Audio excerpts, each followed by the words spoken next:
Segundo Samuel 19, a partir do verso 28, diz assim: isso aqui são palavras de um homem chamado Mefibosete. Meus parentes e eu só poderíamos esperar que o Senhor mandasse nos matar. Contudo, o Senhor me honrou ao permitir que eu comesse a sua mesa. O que mais eu poderia pedir? Não precisa continuar se explicando, respondeu Davi. Resolvi que você e Ziba dividirão sua terra igualmente entre si. Dê tudo a ele, disse Mefibosete. Para mim, basta saber que o meu senhor, o rei, voltou para casa em segurança. Mefibosete, ele tinha poucos anos de vida, ele era uma criança quando o seu avô morreu.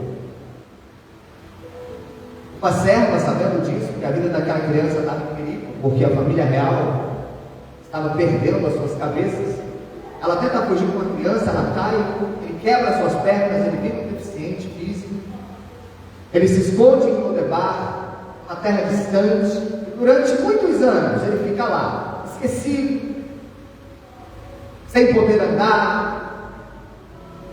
E Davi ascende ao trono. Davi se torna o rei. Mas Davi era muito amigo de Jonatas, eles tinham feito uma aliança. Davi tinha prometido a Jonatas que quando ele assumisse o trono, porque assim era a vontade do Senhor, ele seria gentil para com a descendência do seu amigo. E Davi manda buscar Mefibosete. Ele restitui Mefibosete entre os príncipes de Israel. Ele diz a Mefibosete: a partir de agora você come na minha mesa, junto com os meus filhos. Eu devolvo a você tudo que era da sua família. Então Davi, ele é gentil, ele é generoso. Ele faz aquilo que não se esperava dele. É por isso que Mefibosete nesse texto está dizendo: eu sei que o que o Senhor deveria ter feito com toda a minha família era nos matar. Todo mundo aceitaria isso, eu estaria bem com isso. Mas não foi isso que você fez, Davi. Você foi gentil, você foi generoso. Você me colocou junto aos príncipes, assentado na sua mesa, e todos os dias, na hora das refeições, você me esperava. Eu via lá, brincando com a minha bengalinha, todo mundo esperando eu chegar para que o jantar começasse. A Bíblia vai narrar essa história de como Davi restituiu a Mefibosete aquilo que ele tinha perdido. Como Davi surpreendeu a todos com a sua generosidade. Mas a partir dessa história, onde lá no plano de fundo nós vemos Mefibosete numa curva de ascendência, recuperando a sua propriedade, recuperando os seus títulos, recuperando a sua honra, nós vamos encontrar Davi vivendo uma curva de descendência.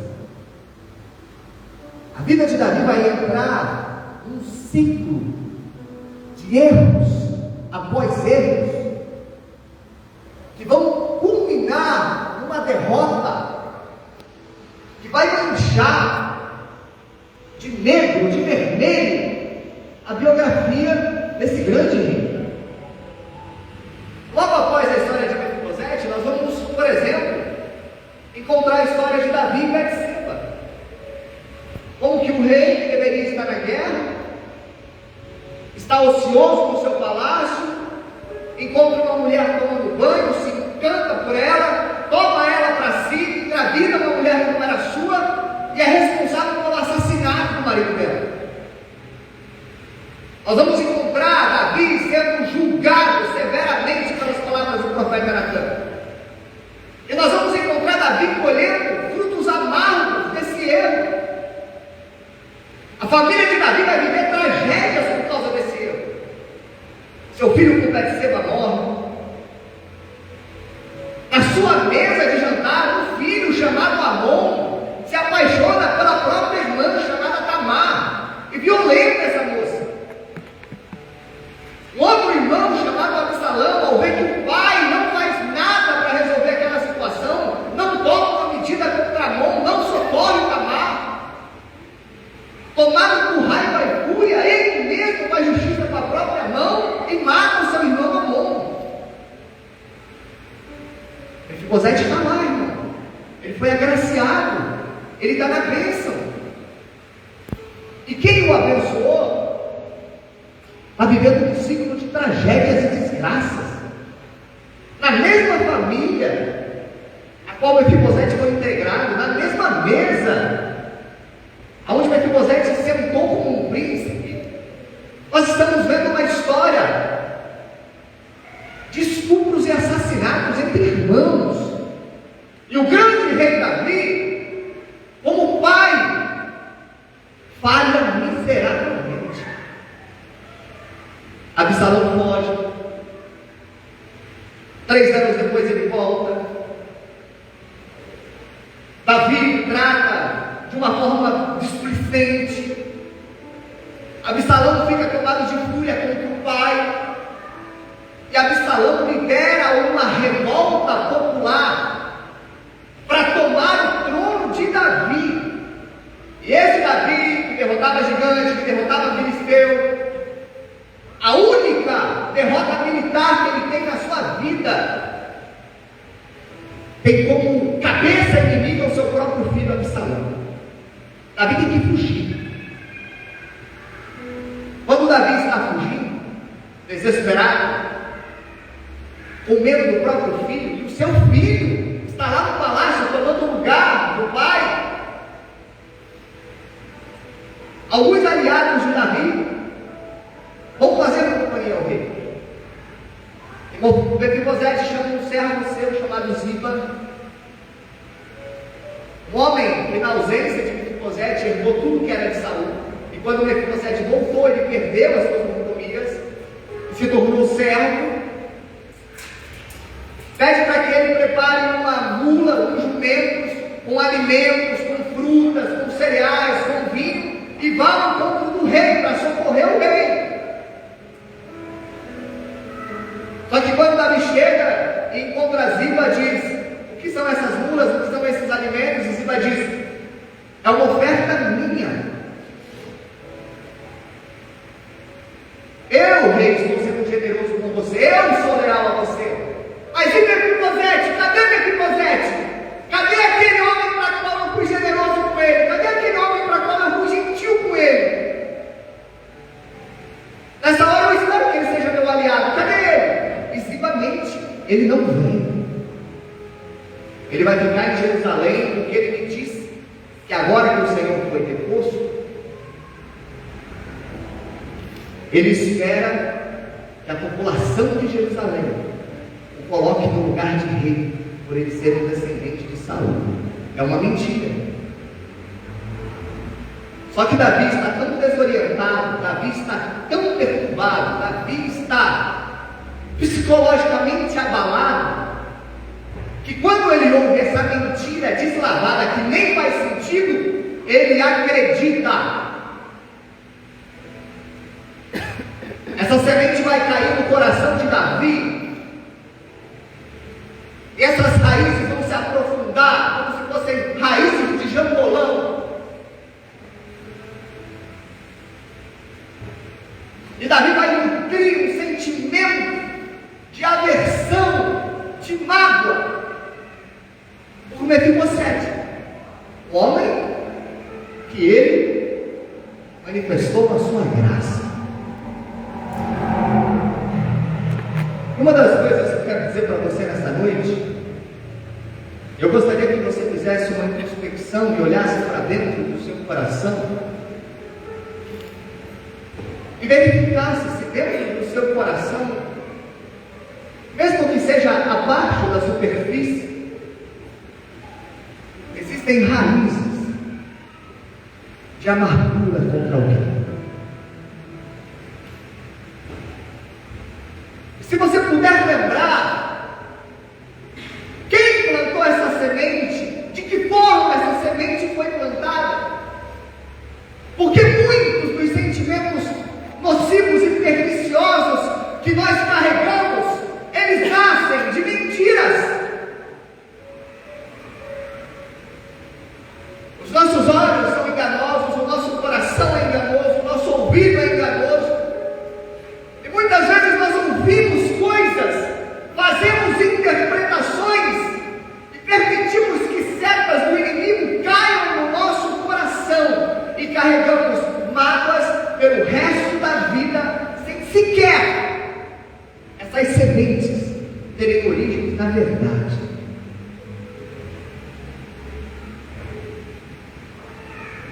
Davi vai ficar distante de Jerusalém. Enquanto ele está distante, se sentindo humilhado, quando ele está emocionalmente fragilizado, ele vai permitir que essas sementes de amargura cresçam e produzam frutos no seu coração. E a base, a origem, é uma mentira. Sabe quem é o pai da mentira? Mentiroso desde o princípio. Você sabe o quanto que Satanás sopra em verdades nos seus ouvidos todos os dias para gerar em você sentimentos doentios que afetam o seu emocional, o seu psicológico e a sua espiritualidade? Quantos glórias a Deus você já deixou cair no chão porque você ouviu mentiras de Satanás e acreditou nelas?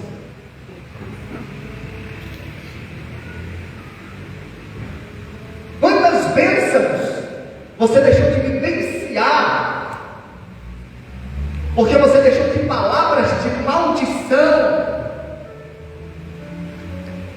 recaíssem sobre a sua vida?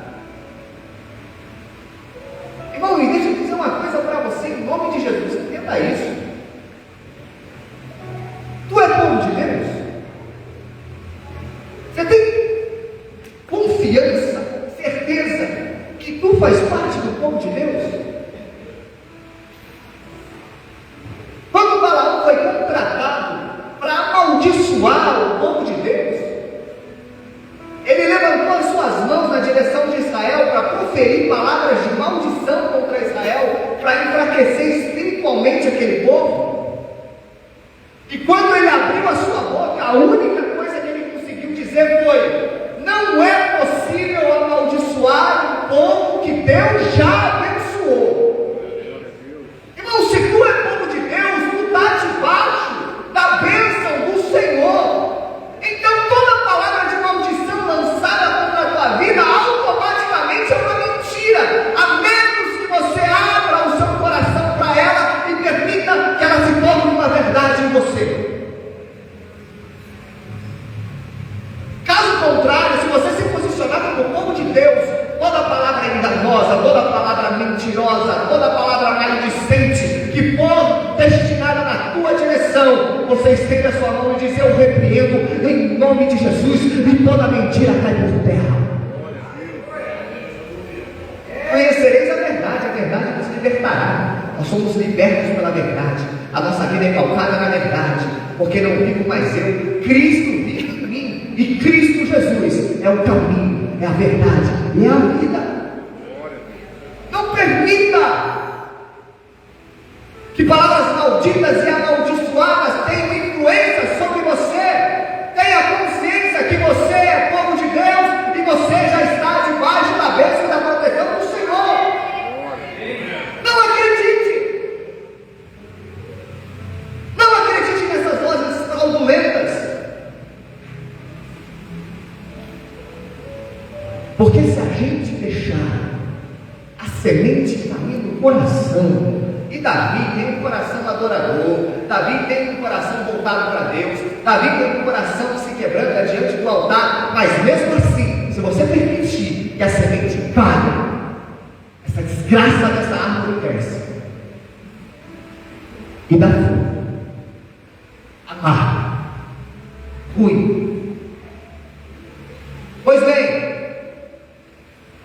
Passado algum tempo, Absalão morre. E Davi, ele volta para Jerusalém num misto de sentimentos, porque ele ganhou a guerra como rei, mas como pai ele perdeu o filho. E os soldados estão tristes com Davi. Como assim, Davi? Você está chorando pela morte do nosso inimigo? E Davi dizia: é inimigo do rei, mas o pai está de novo. E é um momento onde Davi começa a olhar até mesmo para os seus inimigos e perdoá-los. Você ficou do lado de Absalão, mas eu te perdoo. Mas quando chega a vez de Mefibosete se encontrar com Davi, Davi está tão magoado, porque ele diz: eu fiz tanto bem para você, eu fui tão gentil com você, eu fui tão generoso com você, e você retribuiu tudo isso com ingratidão, com descaso. E Mefibosete vai dizer: rei, mentiram para você. Ziba colocou palavras mentirosas no seu ouvido. Eu estava pronto para ir contigo. E Davi vai dizer para ele: eu não quero ouvir suas conversas, não quero ouvir os seus argumentos. Vamos fazer o seguinte: tudo que eu te dei, eu vou tomar metade de volta. Tem, metade eu vou entregar para o seu servo Ziba. Tudo que eu te dei, tiro metade de você. E é essas palavras de Mefibosete que nós lemos que eu quero frisar nessa noite. Mefibosete vai dizer: rei, se o Senhor quiser, pode tirar tudo que eu tenho. Eu não vou ficar triste por isso. Não vou ficar frustrado com isso, porque neste momento o meu coração está regozijando, porque o meu rei voltou para casa vivo, em segurança e em paz. Sabe o que ele está dizendo? Você pode tirar o que eu tenho, que a frustração pelo que eu perder agora é muito menor que a minha gratidão por tudo o que você já fez. Então Mefibosete, ele dá uma aula de gratidão, que é um sentimento tão raro da gente encontrar. Nós temos memória curta, pelo menos para as coisas boas. Nós esquecemos muito fácil do bem, embora a gente sempre vá se lembrar do que foi mal. É um ditado que fala que quem bate não lembra, mas quem apanha jamais esquece. Nós somos muito seletivos com as nossas memórias. Infelizmente, nós tendemos muito mais a nos lembrar das coisas ruins do que das coisas boas. A focar naquilo que nos falta e se esquecer de ser grato por aquilo que a gente já tem. Um exemplo bem genérico. Eu vou dizer por mim, né? Chegava para minha mãe, hoje a gente vive isso, que é o Nicolas faz essa pergunta para nós. O que ele tem para comer?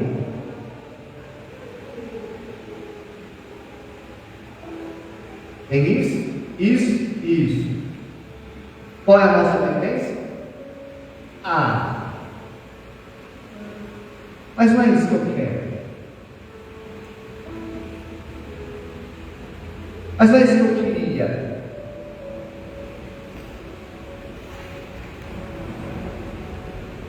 Mas ali na mesa, pelo menos na casa de meus pais, tinha o que era possível. E ao invés de ser grato pelas possibilidades que Deus nos concede no dia a dia, a gente se frustra, a gente se magoa, a gente chora por causa daquilo que ainda nos é impossível de alcançar. Bom, Deus é o Deus do impossível.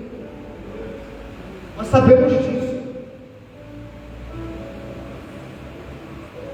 Mas o impossível de Deus acontece dentro da vontade dEle, no tempo dEle, debaixo da vontade dEle, debaixo dos desígnios dEle.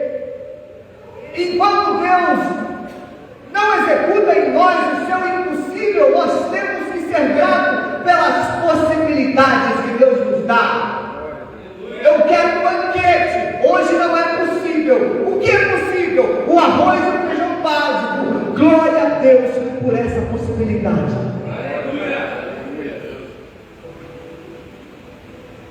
Esses dias a gente parou na frente do mercado. O moço se aproximou e disse assim para mim: você poderia comprar alguma coisa para eu comer? Pego de surpresa, eu falei para ele assim: o que você quer? Irmão, ele encheu os olhos de água, abriu os braços e falou: olha para mim, você acha que eu tenho condição de escolher alguma coisa?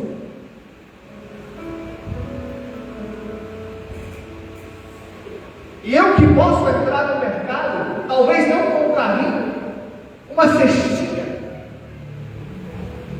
vou passar pelas prateleiras, pegar o que Deus me dá condições de ter naquele momento e sair de lá frustrado porque eu não consegui encher uma segunda cesta.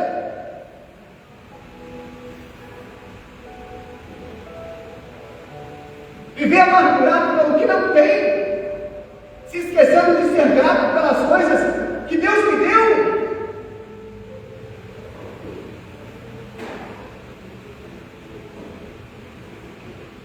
Nós sempre queremos o melhor.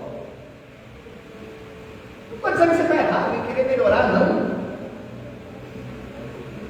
E que amanhã seja melhor do que hoje, que depois de amanhã seja melhor, e que no mês que vem seja ainda melhor, e que no ano que vem sua vida esteja muito melhor. Mas o que você tem hoje é o melhor de Deus para este momento. Então aproveite e seja feliz.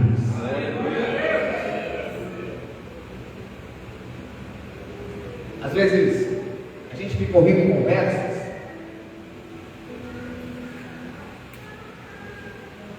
uma roda de conversa entre maridos. Se houve alguém elogiar a esposa, o outro se frustra. Poxa, eu queria ter uma esposa assim.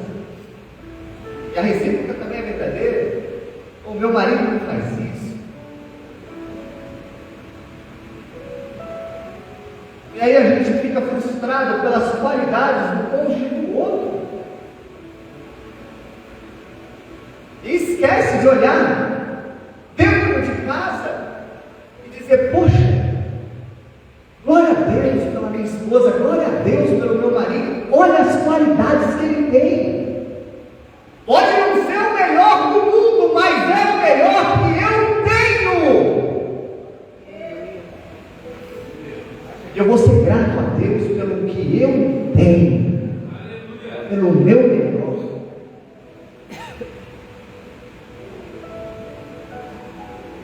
O filho do vizinho parece mais perfeito do que o seu? Você glória a Deus pelos teus filhos. A liturgia da igreja, ali na esquina, parece ser melhor. O melhor que nós temos foi aonde Deus nos plantou, e Deus nos plantou nessa casa. Então vamos aproveitar o nosso culto, a nossa liturgia, as mensagens que nós ouvimos, as palavras que são liberadas, dizendo assim no final de cada reunião: hoje eu comi o melhor alimento, porque foi Deus quem serviu a mim.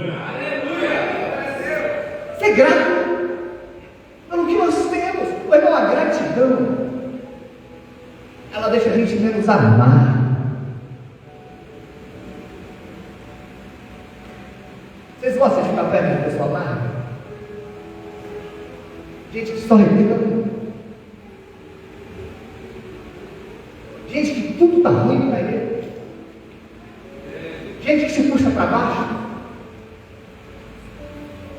Gente que só conta triste muito.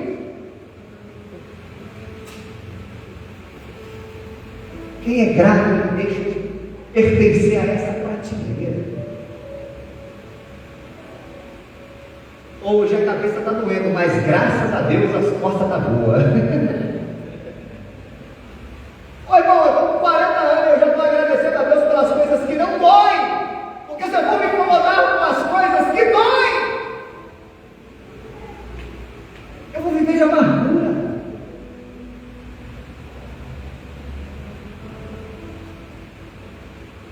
É isso que Mefibosete nos ensina. Ei, eu sou grato pelo que eu já recebi, e eu não vou me frustrar pelas coisas que eu estou perdendo agora. Até porque nunca eu vou me esquecer do bem que você me fez. Existem dois conceitos, e os dois estão repousados sobre sua vida. O primeiro deles é a graça. Sabe o que é graça? Favor imerecido. Graça diz respeito às coisas que você não merece, mas Deus te dá. Aleluia. Sabe quanto você paga pela graça? Nada. Sabe qual é a única condição da graça? Você aceitá-la. Se abrir os braços e dizer: Senhor, me cubra. Graça, eu não mereço, mas Deus me dá. Eu li uma história uma vez no livro do Max Lucado, que ele dizia, para ilustrar como a graça se manifesta na nossa vida, que haviam 3 irmãos, e o pai sempre dizia para eles: não atravessem esse rio, a correnteza é muito forte, vocês não vão conseguir voltar. Mas numa época de maré baixa, eles resolveram desobedecer o pai e atravessar o rio para ver o que tinha na outra margem. E lá na outra margem não tinha nada. Só que quando eles foram voltar para casa, a água tinha subido e não dava pé, e eles não conseguiam voltar. Mesmo os filhos sendo desobedientes, o pai, que tinha força para atravessar o rio a nado, ele mergulhou nas águas e foi buscar os filhos desobedientes. Mas o filho mais velho falou assim: não, o senhor avisou que não era para a gente passar. A gente passou por conta própria. Eu, com esse tamanho, não vou ser resgatado por pai, não. Se eu vim para cá por conta própria, eu vou assumir os riscos, vou assumir as consequências. Errei e não volto para lá. Se não consigo nadar o rio por conta própria, eu não vou voltar, eu vou ficar aqui, com fome, com frio, mas vou ficar aqui. O segundo filho, o filho do meio, disse: eu vim com as minhas pernas, eu vou voltar com as minhas pernas. Eu vim pelos meus méritos, e eu vou voltar pelos meus méritos. Mas como você vai fazer isso se você não consegue nadar? Eu tenho um plano. Eu vou jogar pedras no rio, até construir uma ponte. E eu vou atravessar para casa pelos meus próprios méritos, pelo meu próprio esforço e pelo meu próprio trabalho. Aí chegou a vez do filho mais novo. Lágrimas nos olhos, ele pulou no pescoço do pai e falou: pai, me leva, porque sozinho eu não consigo ir. E aí, sem fazer esforço nenhum, grudado no pescoço do pai, o pai nadando, o pai atravessou o rio e levou ele de volta para casa. Qual desses 3 filhos entendeu o que é o conceito da graça? Não tem mérito. Você não vai construir uma ponte até Deus jogando pedra. Você não vai ter vida eterna ficando afastado de Deus, ficando na outra margem. O único meio de você voltar para casa era Deus descer do céu, e isso se fez em Jesus Cristo. Aleluia. E Ele se ofereceu como uma ponte viva para te levar para casa. E você disse: que mérito tenho eu? Mérito nenhum. Mas não é pelo que você merece, não é pelo mérito que você tem, é porque eu te amo e é pela minha graça. Você quer vir? Quero. Então vem. É aceitar. Isso é graça. Deus nos dando aquilo que nós não merecíamos. Pecadores, falhos, negligentes, ingratos, mal-humorados. Mas Ele nos ama. E Ele diz: quer ser perdoado? Quero, seja perdoado. Quer ser curado? Quero, seja curado. Quer morar no céu? Quero, então vem morar no céu. Quer a salvação? Quero, então seja salvo. Você só tem que aceitar. É graça. E outro ponto é a misericórdia. Misericórdia é contraponto de graça. Porque se a graça te dá aquilo que você não merecia, a misericórdia retira de você aquilo que cabia a seu merecimento. Toda alma que pecar, morrerá. Você pecou? Essa sentença estava sobre a sua vida. O que a misericórdia de Deus vem? Age sobre nós e retira de sobre nós as sentenças que já estavam lavradas. Você era culpado, Ele removeu a culpa. Você tinha pecado, Ele lavou os seus pecados e te fez algo maneiro. Você era culpado, irmão. Na cruz Ele disse: está consumado, e a partir de agora os seus pecados eu levei sobre mim e te faço inocente. Contra nós havia cédulas. As suas ordenanças, elas nos culpavam. Quem tinha que pagar era eu, era uma promissória destinada a mim.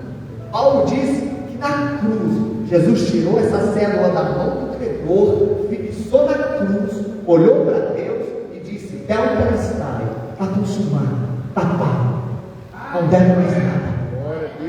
Misericórdia. Ele suspendeu. Graça, Ele dá sem eu merecer. Irmão, e tem horas que, por motivos específicos, Deus, de alguma maneira, Ele pode suspender o derramar da graça na sua vida. A graça é multiforme, se manifesta de muitas maneiras, e Deus pode escolher como parte de um processo de amadurecimento, de aprimoramento, não manifestar certas vertentes da graça na sua vida. Fiquei doente, orei e não fui curado. Fiquei desempregado, orei, fiz a entrevista e não passei.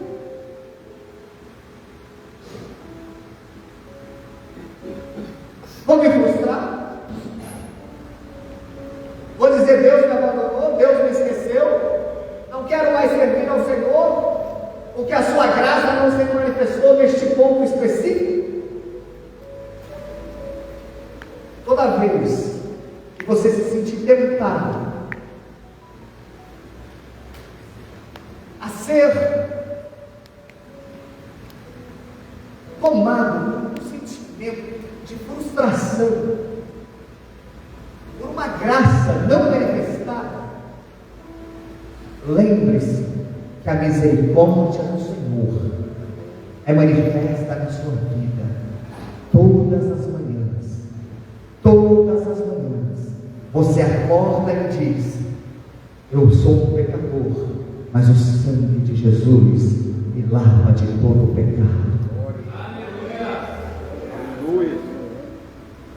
Eu estava indo para o inferno, agora eu acordo todos os dias dizendo: Maranata, ora vem Senhor Jesus, porque eu sei que o meu lar é o céu.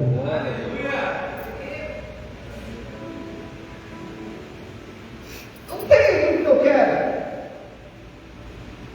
mas Deus me já garantiu tudo que é necessário, tudo que é preciso. Nessa terra, ainda que o meu corpo padeça, que o meu corpo desvaneça, que o meu corpo apodreça, a misericórdia do Senhor me dá certeza que quando os meus olhos aqui se fecharem, eu vou abrir os meus olhos no céu. Não precisa de mais motivo para ser grato.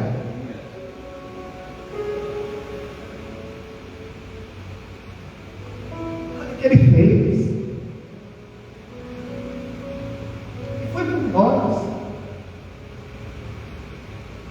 Como Davi suspendeu todas as sentenças que estavam destinadas a Mefibosete, Deus suspendeu todas as sentenças que estavam destinadas a nós, e nos cobriu com a sua graça. Você faz ideia do quão privilegiado você é de estar sentado numa dessas cadeiras aqui nessa noite? Você faz ideia? Você faz ideia do quão livre você é por fazer a escolha de estar aqui? Você pode escolher: eu vou para a casa de Deus.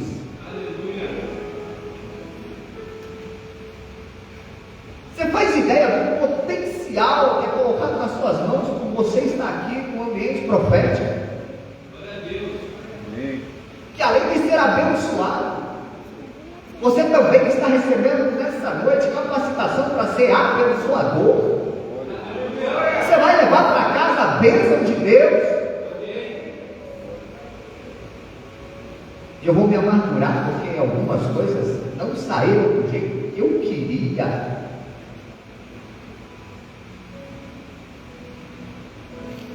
Tem coisas que você não perde, tem coisas que é Deus te dando livramento. Tem portas que você está batendo e não se abrem, porque Deus sabe o que tem lá atrás.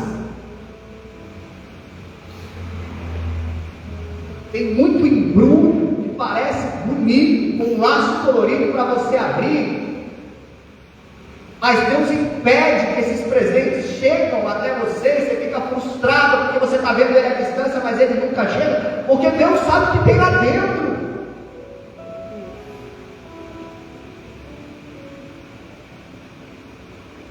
A pessoa que mais ouviu um não nessa vida da minha parte, quem foi? Para quem eu disse não mais vezes nessa vida? Não foi para minha mãe, foi para o meu pai. Ai, se eu dissesse não para minha mãe e para o meu pai. Também não foi para minha esposa, porque eu sou besta. A pessoa que mais ouviu um não nessa vida, os meus nãos mais duros, mais severos, foi o meu filho. Quem é pai, quem é mãe aqui? Quantos não você já disse? E todos esses não estavam revestidos de ternura, de amor, de responsabilidade, de cuidado. O pai diz mais não do que sim para o filho.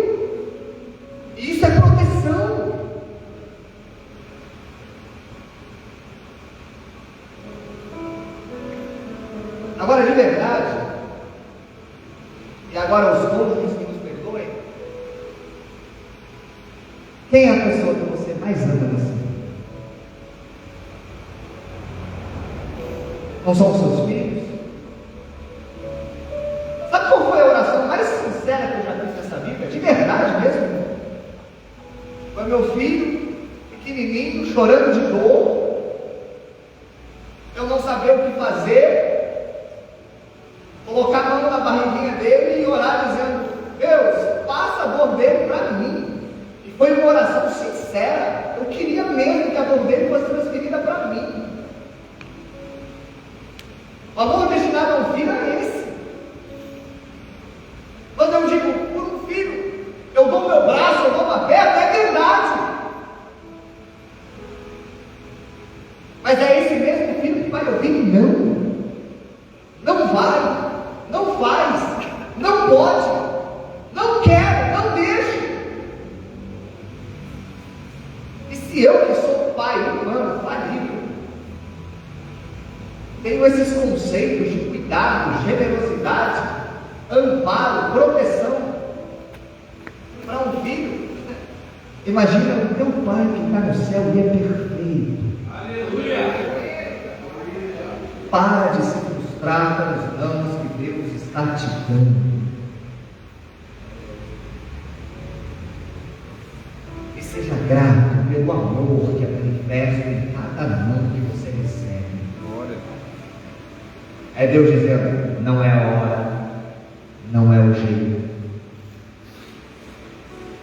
não é o lugar.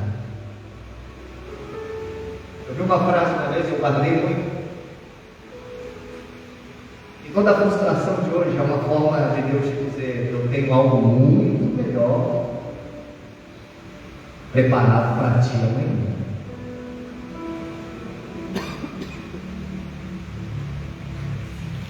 Não se frustre. Pela graça, não manifesta dentro das suas expectativas. Mas seja grato fora de tempo, pela misericórdia que não cessa, pela misericórdia que se renova, pelo cuidado de Deus todos os dias. Seja grato a Deus pelas pessoas que passaram pela sua vida. Se você está aqui nessa noite, é porque algum dia, nesse solo que é o seu coração, alguém jogou uma semente. Não sei quem foi que plantou a semente. Você consegue se lembrar? Quem foi? Você é grato? Quando o brotinho começou a germinar, alguém regou. Você consegue se lembrar dos rostos? Nutrir sentimento de gratidão por isso? Também teve gente que passou na vida e jogou adubo aí nessa terra. E eu sei que tem outros que passaram e jogaram esterco, mas o esterco com adubo também. E tudo isso foi importante para você tirar nutrientes para essa planta crescer. Você consegue se lembrar dos nomes? Você ainda ora pelas pessoas que oraram por você? Você ainda pede para que Deus cuide das pessoas que pediram a Deus que cuidasse da tua vida?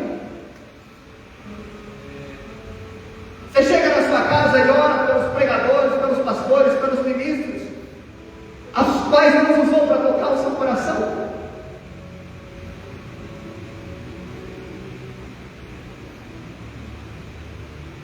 Gratidão a Deus por quem Ele é, pelas pessoas que passam nas nossas vidas, pelas orações que a gente nem sabe que estão sendo feitas. Quantas vezes foi ministrado pelo Espírito Santo do nada?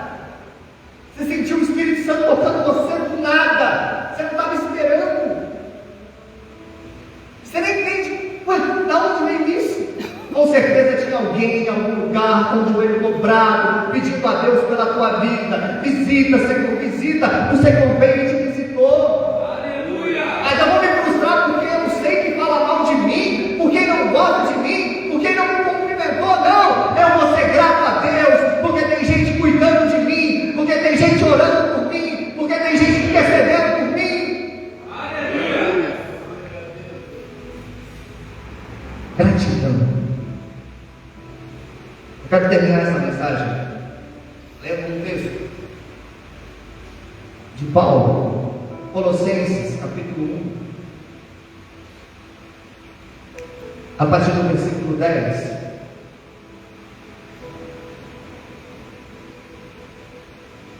Onde o apóstolo diz assim: isso para que vocês vivam de maneira digna do Senhor e em tudo possam agradá-lo, frutificando em toda boa obra, crescendo no conhecimento de Deus e sendo fortalecidos com todo o poder, de acordo com a força da sua glória, para que tenham toda a perseverança e paciência com alegria, dando graças ao Pai, que nos tornou dignos de participar da herança dos santos no reino da luz. Pois Ele nos resgatou do domínio das trevas, nos transportou para o reino do seu Filho amado, em quem nós temos redenção, a saber, o perdão dos nossos pecados. Glória a Deus. Luiz. Você tem motivo para ser grato? Se o rei disser para você hoje: não vou te abençoar mais, ou vou tirar metade das bênçãos que eu te dei, você vai dizer: se quiser tirar tudo, pode tirar, porque para mim o que importa é o amor que eu sinto pelo meu rei, a gratidão que eu tenho para com o meu rei e a certeza do que meu rei fez por mim. Irmão, e se Davi colocou Mefibosete sentado na mesa, o teu rei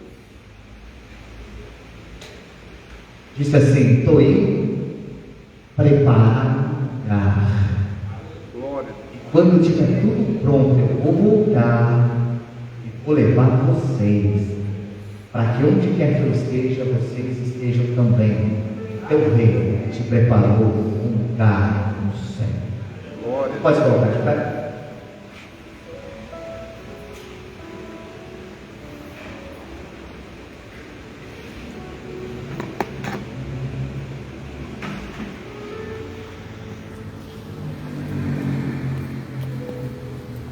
Você pode ser grato nessa noite? Vamos fazer uma oração diferente e doída, porque essas são as melhores.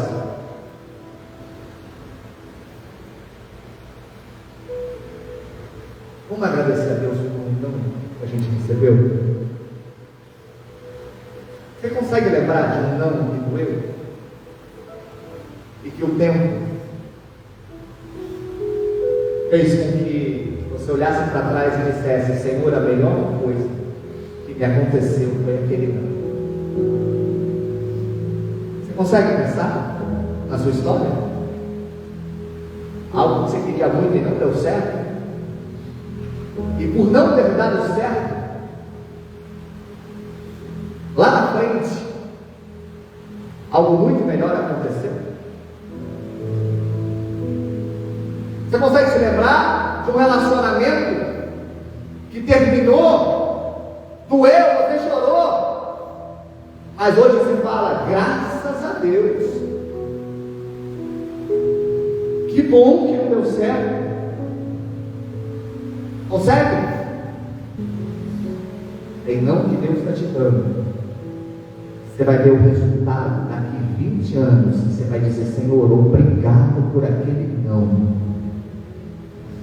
Foi o responsável por eu viver uma promessa, por eu viver uma história. Então eu quero que neste momento você agradeça a Deus por um não que você recebeu. Feche os seus olhos. Você tem coragem? Lembra daquele não e fala: Senhor, obrigado. Porque algumas portas fechadas também são bênçãos. Porque alguns relacionamentos desfeitos são livramentos. Porque algumas amizades rompidas são Deus cortando laços, laços de passarinheiro e armadilhas de Satanás. Você não perdeu, você ganhou. Então seja grato. Feche os seus olhos e agradeça.